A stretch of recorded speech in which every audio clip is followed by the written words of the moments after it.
Assalamualaikum warahmatullahi wabarakatuh.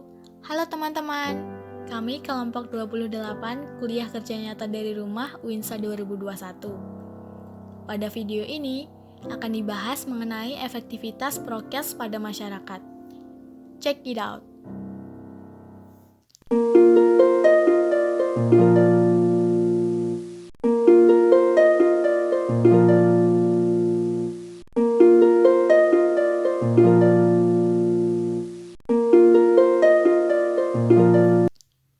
Dalam rangka terlaksananya rencana pembangunan jangka panjang nasional, sumber daya manusia merupakan subjek penting dalam pembangunan. Sudah setahun lebih, bangsa Indonesia bahkan dunia dihadapkan dengan tantangan yang mengharuskan sumber daya manusia beradaptasi dengan situasi pandemi coronavirus disease 2019 atau yang lebih dikenal dengan sebutan COVID-19. Dari kondisi ini, tempat dan fasilitas umum merupakan concern terbesar pemerintah yang sangat diperhatikan. Sebab, tempat dan fasilitas umum merupakan area di mana masyarakat melakukan aktivitas kehidupan sosial dan berkegiatan dalam memenuhi kebutuhan hidupnya. Risiko pergerakan orang dan berkumpulnya masyarakat pada tempat dan fasilitas umum memiliki potensi penularan COVID-19 yang cukup besar. Kedisiplinan dalam menerapkan prinsip pola hidup yang lebih bersih dan sehat merupakan kunci dalam menekan penularan COVID-19 pada masyarakat, sehingga diharapkan wabah COVID-19 dapat segera berakhir dan roda perekonomian tetap dapat berjalan. Peran masyarakat untuk dapat memutus mata rantai penularan COVID-19, baik risiko tertular dan menularkan, harus dilakukan dengan menerapkan protokol kesehatan. Protokol kesehatan 6M yaitu memakai masker, mencuci tangan, menjaga jarak fisik minimal 1 meter, membatasi mobilitas, menghindari keramaian dan kerumunan, menghindari makan bersama, yang sekarang kebijakannya telah diperbarui dan diubah menjadi diperbolehkan makan di tempat dengan maksimal waktu 20 menit, tidak henti-hentinya dipromosikan dan terus diperbarui kebijakannya sesuai dengan kondisi yang terjadi di lapangan, guna diterapkan di lingkungan masyarakat.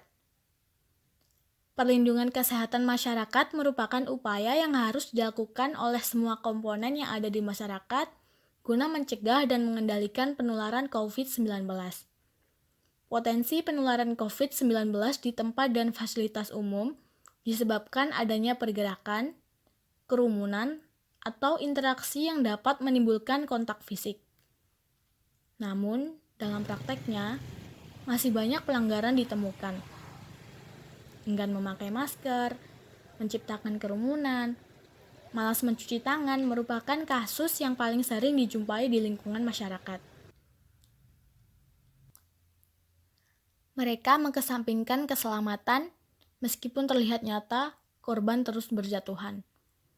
Terdapat banyak faktor yang menjadi sebab mengapa masyarakat tidak terlalu memperhatikan betapa pentingnya protokol kesehatan, khususnya di wilayah pedesaan.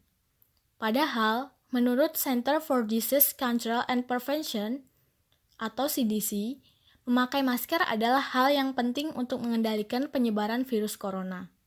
Bahkan dalam situasi tertentu, memakai masker wajib dilakukan meskipun sedang berada di dalam rumah.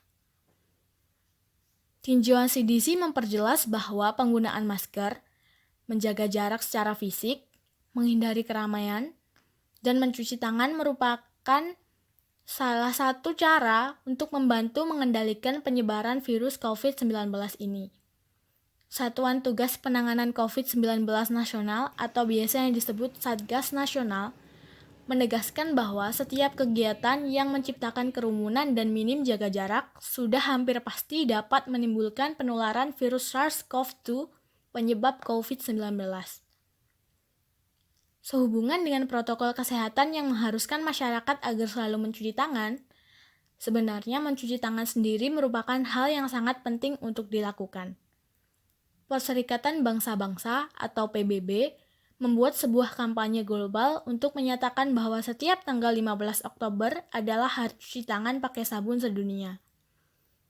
Begitu banyak penyakit yang bisa ditularkan akibat malas mencuci tangan, seperti penyakit saluran pernafasan, diare, infeksi cacing, dan penyakit kulit.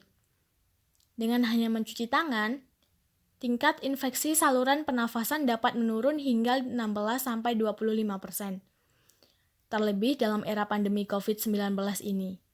Pemerintah telah mengkampanyekan pentingnya cuci tangan sebagai salah satu protokol kesehatan yang harus dijalankan setiap orang dimanapun mereka berada. Namun, mengapa masyarakat masih lalai? Minimnya sosialisasi, rendahnya literasi, dan kurangnya edukasi terkait situasi penyebaran virus COVID-19 yang sedang terjadi saat ini merupakan beberapa alasan lemahnya protokol kesehatan di wilayah pedesaan. Lalu, bagaimana menciptakan sebuah perubahan? Berikut beberapa cara agar masyarakat mau memperketat protokol kesehatan.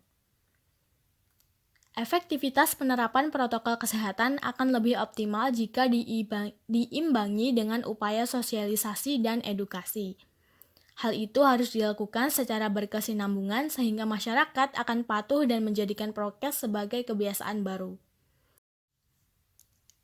Menurut Menteri Koordinator Bidang Pembangunan Manusia dan Kebudayaan Menko PMK Muhadjir Effendi, mengatakan bahwa masyarakat Indonesia cenderung lebih mudah menerima pendekatan secara kultural, yaitu melalui penyadaran dengan cara memberikan edukasi, imbauan, dan nasihat.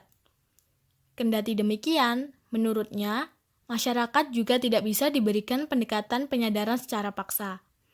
Alih-alih membuat masyarakat sadar menjalankan protokol kesehatan, sebaliknya malah justru akan menolak jika dipaksa terus-menerus.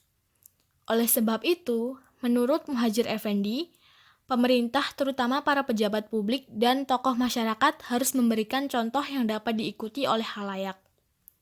Di samping itu juga perlu dibarengi aksi nyata seperti membagi-bagikan masker gratis, menyediakan sarana cuci tangan pakai sabun yang mudah diakses dan memenuhi standar, dan juga penyediaan hand sanitizer.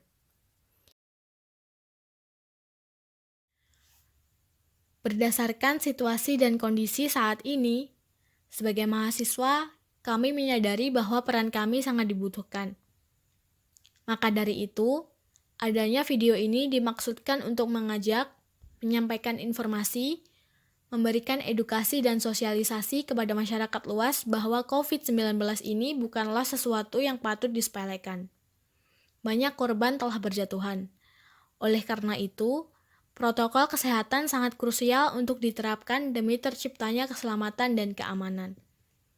Protokol kesehatan wajib diterapkan agar negeri lekas pulih kembali dan menjadi lebih baik lagi. Demikian video kali ini. Terima kasih sudah menyaksikan video ini sampai akhir. Jangan lupa terus patuhi protokol kesehatan ya.